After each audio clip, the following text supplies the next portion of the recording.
কইল না কেউ রতির অপচয়, কইল না কেউ রতির অপচয়, যদি বাঁচতে হয় কইল না কেউ রতির অপচয়।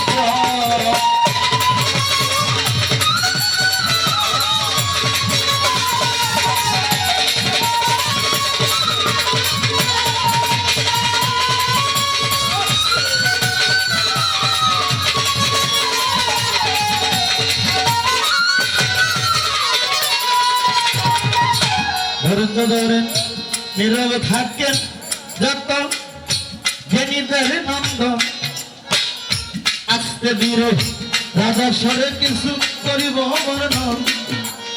ছোট 12 মাসে 12 জোয়ার মাসের অতি ছাড়ো একবার, যদি তোমার সৃষ্টি দরকার হয়।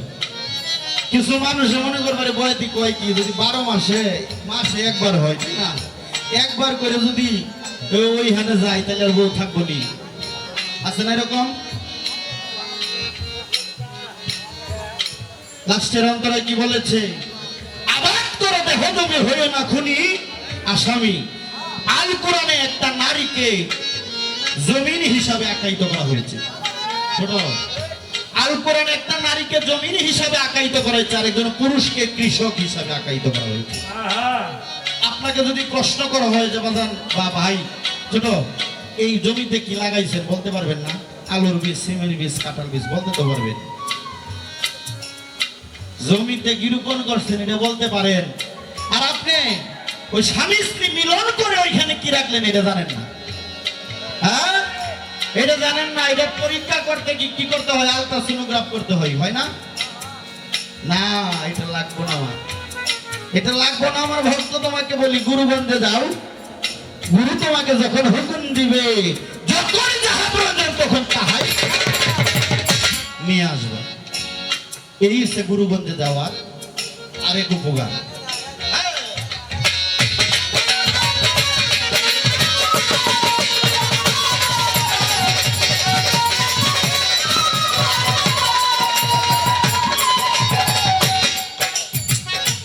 এই দেহ 3.5 রতি, আমারে তার ভিতরে আছে মতি, জগৎপতি তার কে ভোগাই আমার ভগবানে।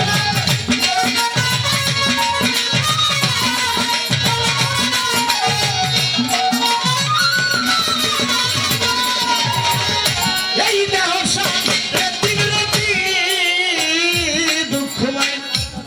সদাগর ভাই, আনন্দ ভাই, তার ভিতরে আছে মতি, জগৎপতি তার কেহ ভাই আমার ভক্তরে।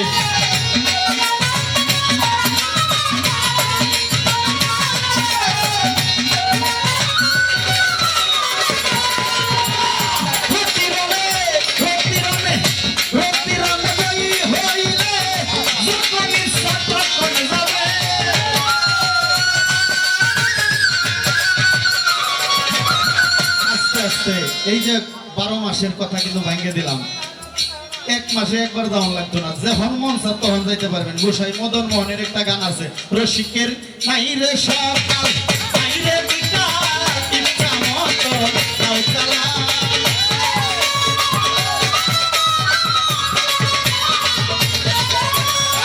নাই রে সকাল, নাই রে বিকাল, ইচ্ছা মতো নাও চালায়। রসিক জনার নাই আইনা চলুতে না রে, রসিক জনার নাই হারুনাই পাঁচু আইনা চলুতে না রে, রসিক জনার নাই।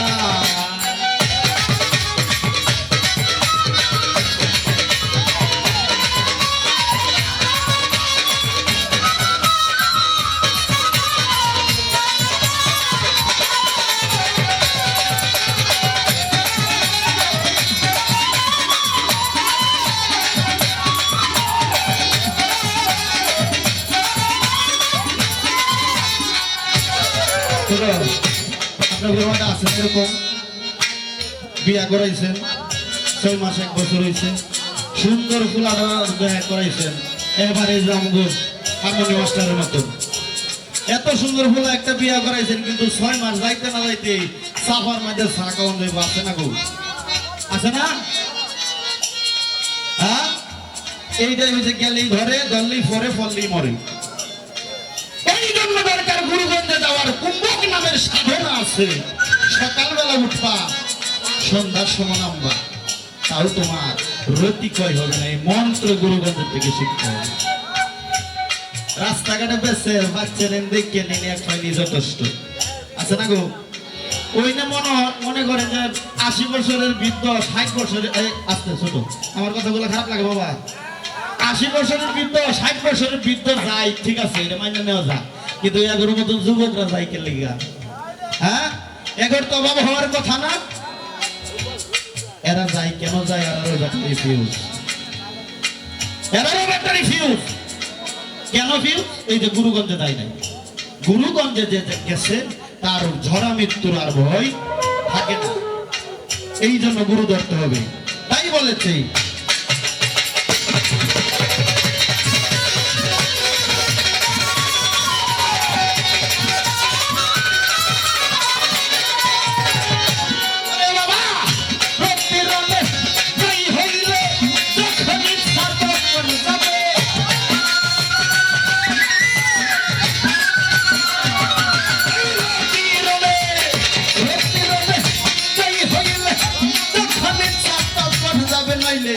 হবে তোমার সোনার দেহ হয় যদি বাঁচে, কইর না কেউ রক্তির অপচয়।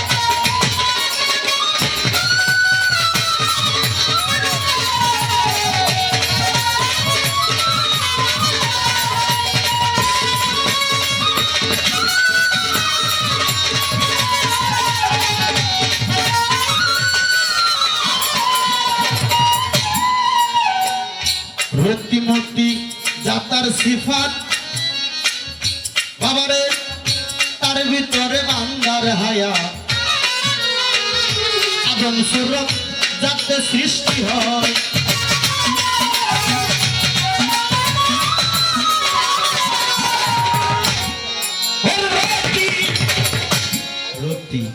রতিমূর্তি যাতার সিফাত, আউয়ালামু খালাকনাকুম সুম্মা সাওয়ারনাকুম, আমি নিঃসুরতে আদম সৃষ্টি করেছি, আল কোরআনের কথা। তাই বলেছে রতিমূর্তি যাতার সিফাত বাবা, তার ভিতরে বান্দার হায়া, আদম সুরত যাতে সৃষ্টি হয়।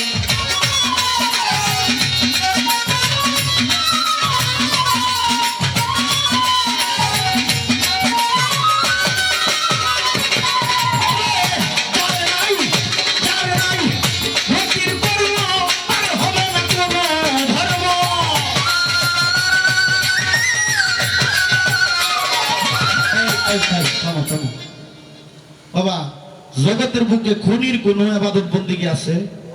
আছে? আপনি একটা খুন করছেন, কেউ দেখে নাই, কিন্তু মালিক দেখছেন। আপনি একটা বার চিন্তা করে দেখেন, আপনি যদি আপনার একটা সন্তানকে মেরে ফেলেন, আপনার বর্তমানে আইন অনুযায়ী ফাঁসি হবে, জেল যাবজ্জীবন হবে, হবে না? কিন্তু একটা বার গভীরে চিন্তা করে দেখেন, আমরা অনেকেই খুনির আসামি, অনেকেই। আল হাক্কু মুররুম, সত্য বড় তিতা, সত্য বড় তিতা, যদিও তিতা হয় বলতে হয়। কেমনে আমরা খুনি? স্বামী স্ত্রী মিলন করেছেন একা ঘরে, 2 মাস 3 মাস পরে জানতে পারলেন তার গর্ভে একটা সন্তান চলে আসছে। লাস্টে বিজ্ঞান প্রমাণ করে রাসন নামে একটি শব্দ আছে, সেটা করে তারে মেরে ফেলেন। এই খুনের কি আসামি আছে না? জামিন আছে? তাই বলছে তার হবে না ক্ষতির কর্ম, তার হবে না কোনো ধর্ম।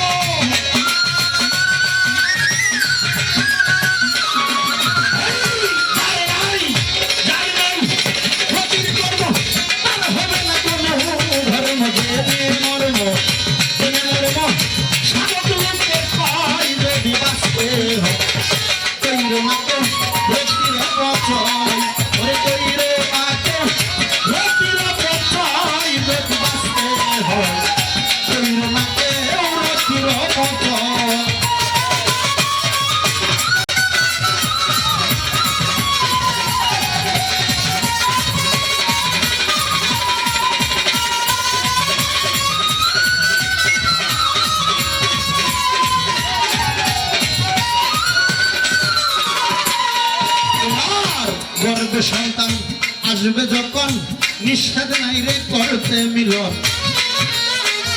হয় না যেন তোমার রতি ক্ষয়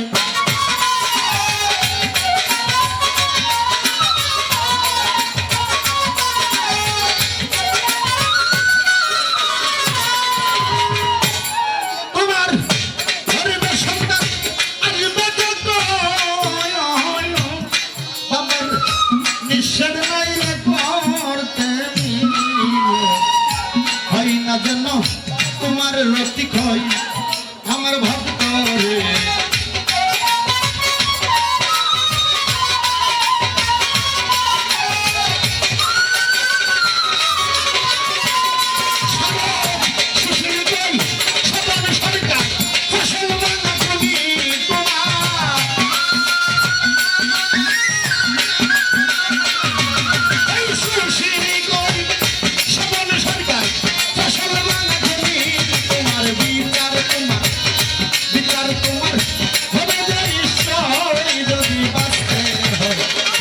কইর না কেউ রতির অপচয় জগতে কইর না কেউ রতির অপচয় যদি বাঁচতে হয় কইর না কেউ রতির অপচয় কইর না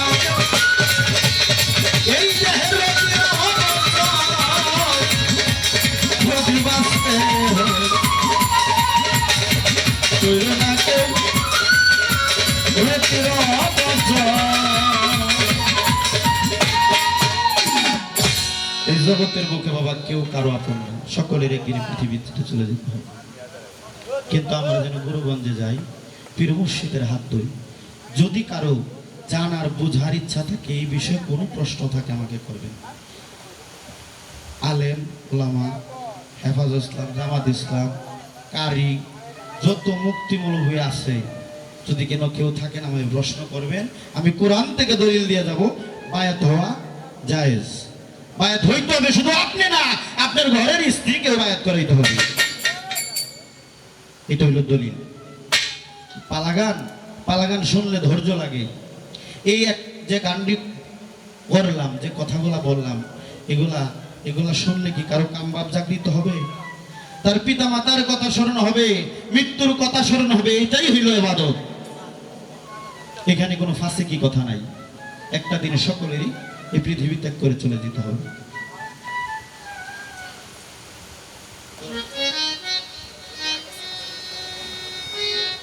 বাবা এটা মনে হয় আমার শেষ মঞ্চ সময় তো নাই আছে শেষ মঞ্চ যদি সময় পাই আবার দাঁড়াবো একটি কথা বলি সেটা হইল এই পৃথিবীর বুকে হাত দিয়ে বলতে পারবেন কেউ কিছু হারান নাই সবাই কিছু না কিছু হারাইছেন বাবা বাদানরা যদি একটু সামনে বসতেন ভালো লাগতো সকলের মুখ দেখলে কিন্তু কথা আসে না একটু সামনে আসেন মেহেরবানি করে একটু কাছে আসেন আমি হয়তো আর আসি কিনা সন্দেহ কিন্তু আপনাদেরকে দেখে খুব ভালো লাগলো এই তো মনটা ভরে গেল ভাই মনে হইতেছে তারাই আমার বাবা তারাই আমার সব আজকের জন্য আপনারাই আমার গার্জেন আজকে বাবা মালিক এটা না করে যদি আমার একটা কিছু হয়ে যায় আগে কিন্তু আপনারা আমাকে ধরবেন তারপর আমার মা বাবা আসবে একটা কথা বলি বাবা এই পৃথিবীর সবচেয়ে বড় সত্য হইল যে যারা বেশি ভালোবাসে তার কাছে বেশি কষ্ট আসে যে যারা বেশি ভালোবাসে তার কাছ থেকে বড় কষ্ট আসে তার সবসময়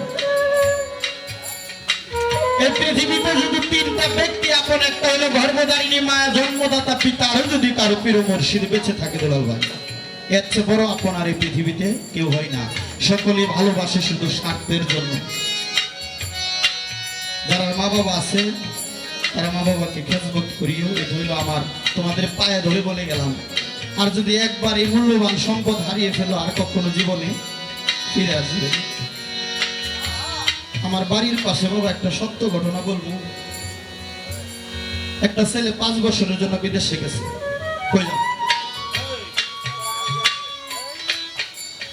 একটা ছেলে 5 বছরের জন্য বিদেশে গেছে বাবা যাওয়ার পরে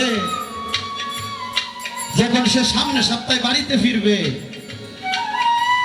ফোন করে তার বিবির কাছে বলতেছে, বিবি গো, আমি তো সামনে সপ্তাহে বাড়িতে ফিরবো, তোমার কি লাগবে বলো।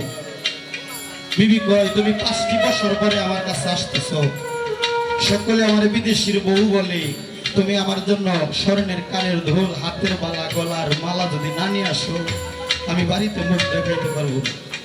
ঠিক আছে, নিয়ে আসবো। তার ছেলেকে ডেকে ডেকে বললো, বাবা তোমার কি লাগবে? আইসা আমার একটা বাইক কিনে দিবা, না হয় আমিও কলেজে যাব না। তো ঠিক আছে। তার মেয়েকে বললো, মা তোমার কি লাগবে? আমার একটা আইফোন নিয়ে আসবো, না আমিও কলেজে যাব না। তো ঠিক আছে, নিয়ে আসবো। সবাই জিজ্ঞানোর পরে মনে মনে ভাবে কি জানে, আমার তো একটা দুঃখিনী মা আছে, আমি আমার মায়ের জিজ্ঞাই। তার বিবিরে বলে, বিবি গো, তোমার কাছে কি আমার দুঃখিনী মা আছে? বিবি বলতেছে, আছে, একটু দূরে। তো আমার মায়ের কাছে ফোনটা দেবে। দূর থেকে বলতেছে, মা আপনার ছেলেকে আমার ফোন দিচ্ছে, আপনি কথা বলি। বাবা দৌড় দিয়ে আইসা ফোনটা হাতে নিয়ে বুকে লাগাইছে। ছোট দৌড় দিয়ে আইসা ফোনটা হাতে নিয়ে বুকে লাগাইছে। তার পুতের বউ বলতেছে, মা ফোন তো বুকে লাগাই না, ফোন কানে ধরেন কথা বলে। ও মা বুঝলাম, আজকে 5টি বছর হয়ে আমি আমার জাদুমণিকে দেখি। সন্তান হারানোর যন্ত্রণা তুমি বুঝবো না। আমার এই পুরো বুকটা শীতল করার জন্য ফোনটা বুকে লাগাইছে। কিছুক্ষণ লাগানোর পরে কানে ধরলো, মা বাবা তুমি কেমন আছো? মা আমি ভালো আছি, আমি তো সামনে সপ্তাহে বাড়িতে ফিরবো, তোমার কি লাগবে বলো। তা হয় না, তাই সাধক বলেছে, ধরে আমার কপাল গেছে পুইরা গো, যেন কি ফেলেছি হারাইয়া।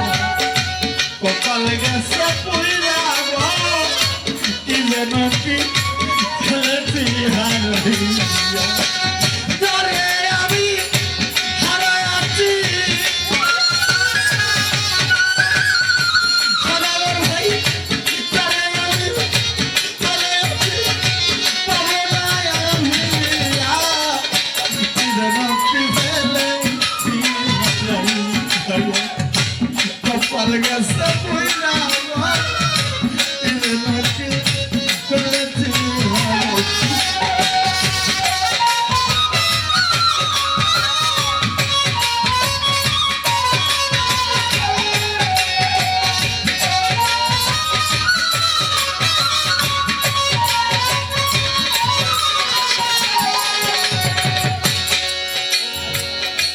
যারে আমি হারা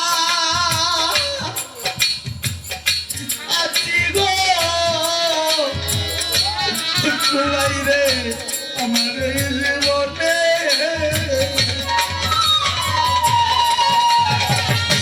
ব্যথার নল দিয়া বন্ধু লুকাইল।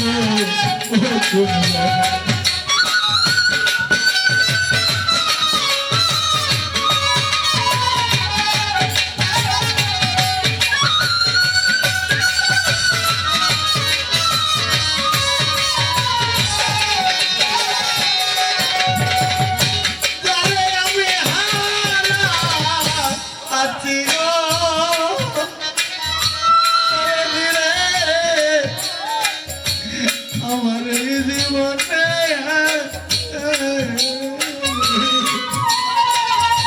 ব্যথার দিয়া বন্ধু লুকাইল। ওর সে কথা দিয়ে আমার সামনে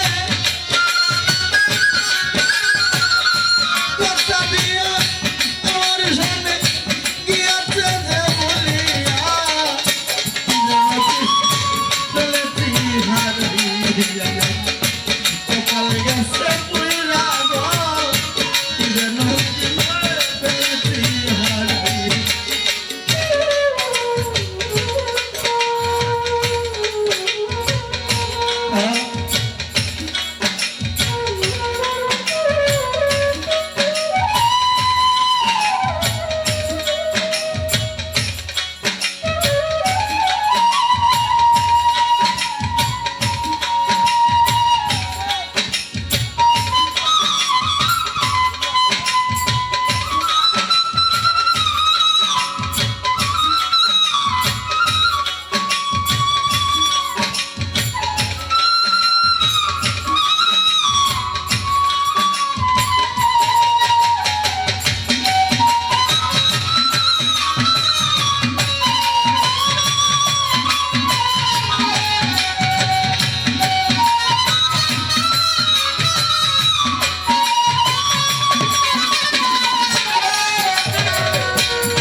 ছোট ভাই হাইটা যায় রাস্তা দিয়ে। বড় ভাই প্রশ্ন করে ছোট ভাইকে, ভাই কইছে পৃথিবীতে সবচেয়ে ভারী বস্তু কি? ছোট ভাই প্রতি উত্তরে বলে, ভাই সবচেয়ে ভারী বস্তু হইল লোহা, মাথায় নিলে ভারী লাগে। এই কথাটা বলার সাথে সাথে বড় ভাইটা গাছ তুলে বসে পড়ছে। ছোট ভাই প্রশ্ন করে, ভাই আমি কি কোনো ভুল বললাম? তুমি কাঁদো কেন? ভাই তুই যখন অনেক ছোট, আমার বাবা যখন মারা গেল, গোসল করে যখন খাটিয়ার উপরে লাশটা রাখছে, সকলে ডেকে ডেকে বলতেছে বড় ছেলেকে খাটিয়াটা আঁকাইতে হবে। জানো ভাই, খাটিয়াটা যখন আমার কাঁধে গেছি মনে হয়েছে সারাটা পৃথিবী আমার কাঁধে। এই ব্যথার ব্যতীত যারা তারা সারা বুঝবো না। আজকে তার সদাগর ভাই বুঝতেছে তার পিতাকে হারানোর যন্ত্রণা কত।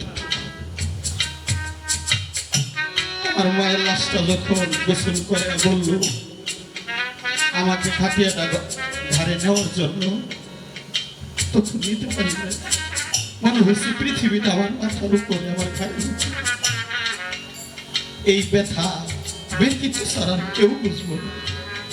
যাদের মা বাবা বেঁচে আছে তারা তাদের পায়রবি করিও, ঠিক মতে সেবা করিও, মা বাবার চরণে চুম্বন খাইও। যদি গুনাহ হয় এই গুনার দায়ী ভরা বিশ্ববিদ্যালয়ে নেব। তাই সাধক বলেছে, আলো জলমল গৃহকালী শূন্য শূন্য আজি, যারে আমি হারাইয়াছি কোথায় যাইয়া খুঁজি। 10 টাকা খরচ করলে 1000 কিলোমিটার দূরের খবর পান, কিন্তু মাত্র ঘরের 3.5 হাত দূরে বাবাকে রাইতেছেন। 1000 ডাক নেওয়ার কথা শুনি। তাই সাধক বলেছে, শিশুকাল